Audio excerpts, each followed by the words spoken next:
खलिकोट राजा बहादुर रामचंद्र मर्दराज देव इतिहास कीर्ति भंगा जाई खंड विखंडित होई माटी मिसाई। खलिकोटर माटी केवल एक अंचलर परिचय नुहे, यह हेउछि ऐतिह्य, परंपरा, भक्ति और संस्कृतिर एक जीवंत गाथा। राजा बहादुर रामचंद्र मर्दराज स्मृति बहन करुवा राजनगर भित्तिरे अवस्थित माँ कनक दुर्गा मंदिर, राजांक नाट मंडप एवं अत्यंत निखुण कारुकार्य गढ़ी उठिथिबा पुरातन राजउवास आम अतीतर अमूल्य संपद थिला। किंतु दुख और परितापर विषय उन्नयनर नाम सेही ऐतिह्यर नीरव स्मृतिगुड़िक ध्वंस करा आज समग्र खलिकोटवासी हृदय को विदीर्ण करिछि।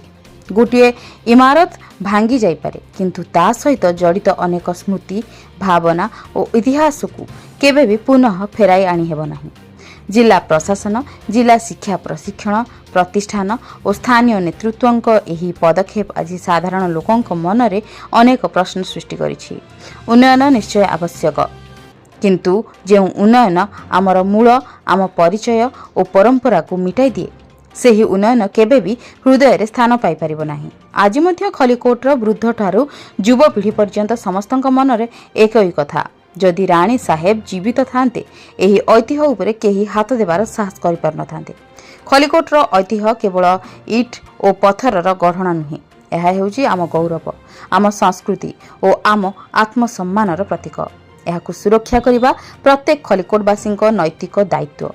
एठी नेता कुजी नेता माळ किंतु काम पूरा दुर्बल। बेकरे फूलमाळ गलाई हाथ हलाउछंती, किंतु खलिकोट को दुर्नीति पुराई ऐतिहासिक कारुकार्य छुंची मुनेरे गढ़ा मंदिर मालिनी आज माटी मिसी ध्वंस हेबार लागिलानी। तुरंत राज्य सरकार खलिकोटर ऐतिहासिक कारुकार्य मंदिर मालिनी प्रति तुरंत दृष्टि दियंतु। यह जनसाधारण चर्चा। खलिकोटर लक्ष्मीकांत महापात्र रिपोर्ट, जन अधिकार लाइव।